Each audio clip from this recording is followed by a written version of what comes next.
Mi mamá es, la verdad, lo máximo en la vida.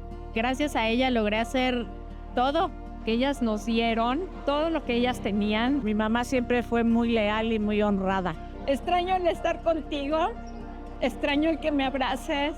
Gracias por todas las enseñanzas y el camino y la compañía que tengo, porque sin ella mi vida sería muy diferente. Lo más maravilloso del mundo, tener mamá y ser mamá. Aprendí de ella los valores, la honestidad, el amor, el respeto. Fue una mujer muy trabajadora y muy cariñosa. Siempre tiene el tiempo para cada uno de nosotros. Y pues aunque suene trillado, Ma, eres la mejor mamá del mundo. La edad que tenemos, haber vivido lo que hemos vivido con nuestros hijos, con nuestras mamás, es verdaderamente maravilloso.